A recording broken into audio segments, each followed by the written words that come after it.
ধন্য মানুষ পূর্ণ মানুষ করে তবে তো হয়।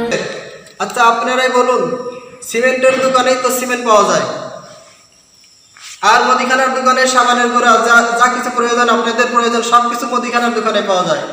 এখন কেউ যদি মুদিখানার দোকানে যায় বলে ভাই আমার 100 বস্তা সিমেন্ট দেন, তাহলে কি কেউ সিমেন্ট পাবে? কোনো সময় পাবে না।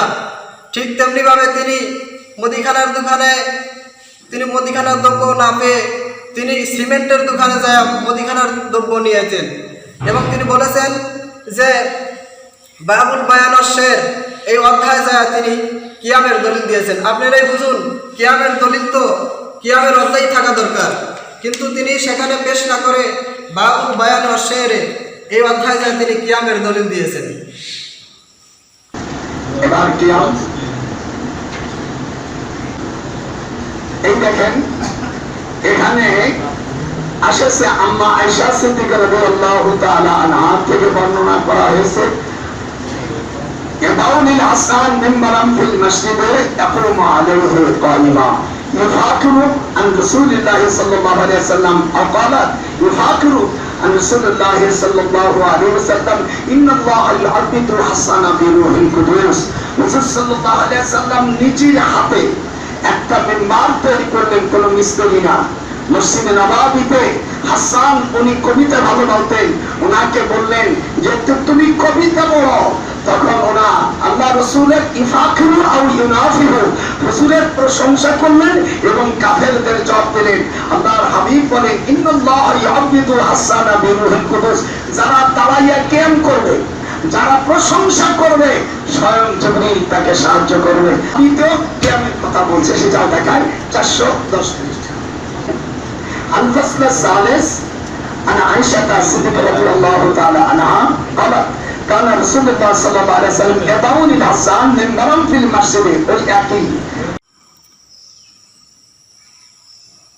মিশকাত পৃষ্ঠা নম্বর 410। এখানে আল ফাসলুস সালিস আন আয়েশা রাদিয়াল্লাহু তাআলা আনহা قالت كان رسول الله صلى الله عليه وسلم يدعو لحسان منبرا في المسجد يقوم عليه قائما يفاكر عن رسول الله صلى الله عليه وسلم أينافه ويقول رسول الله صلى الله عليه وسلم إن الله يؤيد حسان بروح القدس ما نافه أو فاخر عن رسول الله صلى الله عليه وسلم رواه البخاري। এই হাদিসের তরজমা হযরতে আয়েশা সিদ্দিকা রাদিয়াল্লাহু তাআলা আনহা বলেন, কানা রাসূলুল্লাহ সাল্লাল্লাহু আলাইহি ওয়াসাল্লাম ইয়াদাউ লি হাসানিন মিম্বারান ফিল মসজিদি। হযরত হাসান বিন সাবিত রাদিয়াল্লাহু তাআলা আনহুর জন্য রাসূলুল্লাহ সাল্লাল্লাহু আলাইহি ওয়াসাল্লাম মসজিদের মধ্যে একটি মেম্বার স্থাপন করলেন। ইয়াকুমু আলাইহি কাইমান আই কিয়ামান, অর্থাৎ সেখানে তিনি খুব ভালোভাবে দাঁড়িয়েছেন। কিয়ামান শব্দটা এখানে মাফুলে মুতলাক হয়েছে, অর্থাৎ এখানে অর্থ হবে তিনি ভালোভাবে দাঁড়িয়েছেন। সেখানে দাঁড়িয়ে তিনি ইউফাকিরু আন রাসূলিল্লাহি সাল্লাল্লাহু আলাইহি ওয়াসাল্লাম, আল্লাহ রসুল সাল্লাল্লাহু আলাইহি ওয়াসাল্লামের গর্ভের কবিতা তিনি আবৃত্তি করলেন। আয়ুনাফিহু, অথবা তিনি বিদ্রুপাত্মক কবিতা পাঠ করলেন। ওয়াকুল রাসূলুল্লাহি সাল্লাল্লাহু আলাইহি ওয়াসাল্লাম, আর রসুল সাল্লাল্লাহু আলাইহি ওয়াসাল্লাম বললেন ইন্নাল্লাহা ইউআইয়িদু হাসানা বিরূহিল কুদুস, আল্লাহ তাআলা হলেন রুহুল কুদুস, অর্থাৎ হযরত জিবরাইল আলাইহিস সালাতু ওয়াস সালামকে দ্বারা হযরত হাসান বিন সাবিত রাদিয়াল্লাহু তাআলা আনহু এর জন্য হযরত হাসান বিন সাবিত রাদিয়াল্লাহু তাআলা আনহু সম্পর্কে দোয়া করলেন। আর তিনি বলেন আল্লাহ তাআলা হলেন রুহুল কুদুস। হযরত হাসান রাদিয়াল্লাহু তাআলা আনহুকে হযরত জিবরাইল আলাইহিস সালাতু ওয়াস সালাম সাহায্য করেছেন যতক্ষণ পর্যন্ত আয়ুফাখরা, যতক্ষণ পর্যন্ত তিনি আয়ুনাফাহা, যতক্ষণ পর্যন্ত তিনি ভৎসনামূলক কথার জবাব উত্তর দিয়েছেন। আউফাখরা, অথবা রসুল সাল্লাল্লাহু আলাইহি সাল্লামের ফকর, অর্থাৎ রসুল সাল্লাল্লাহু আলাইহি সাল্লামের গর্ব প্রকাশ করেছেন, ততক্ষণ পর্যন্ত রসুল সাল্লাল্লাহু আলাইহি সাল্লাম তার জন্য দোয়া করলেন। এই হাদিসের তশরিহ, এই হাদিস কেন আনলেন এবং এই হাদিসের ব্যাখ্যা কি? হযরত হাসান বিন সাবিত রাদিয়াল্লাহু তাআলা আনহু একজন সম্মানিত সাহাবী ছিলেন।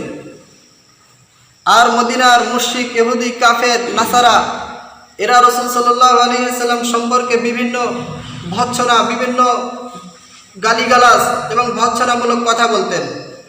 আর এই কথাগুলোর উত্তর হযরত হাসান বিন সাবিত রাদিয়াল্লাহু তাআলা আনহু মেম্বারের পর দাঁড়িয়ে তাদের এই কথাগুলোর উত্তর তিনি শের আকারে অর্থাৎ কবিতা আকারে তাদের উত্তর দিতেন এবং রাসূলুল্লাহ সাল্লাল্লাহু আলাইহি ওয়াসাল্লামের গর্ব প্রকাশ করতেন।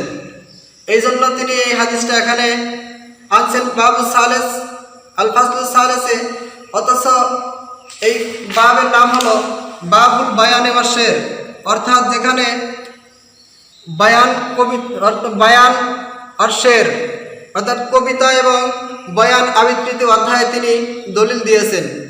অথচ এর কয়েক পৃষ্ঠা আগে অর্থাৎ 3-4 বাব আগে বাবুল কিয়াম অধ্যায় আসছেন।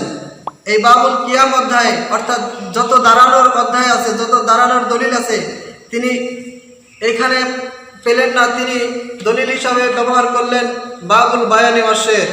আচ্ছা আপনারাই বলুন, সিমেন্টের দোকানেই তো সিমেন্ট পাওয়া যায়, আর মুদিখানার দোকানে সাবানের গুঁড়া যা কিছু প্রয়োজন, আপনাদের প্রয়োজন সব কিছু মুদিখানার দোকানে পাওয়া যায়। এখন কেউ যদি মুদিখানার দোকানে যায় বলে ভাই আমার 100 বস্তা সিমেন্ট দেন, তাহলে কি কেউ সিমেন্ট পাবে? কোনো সময় পাবে না।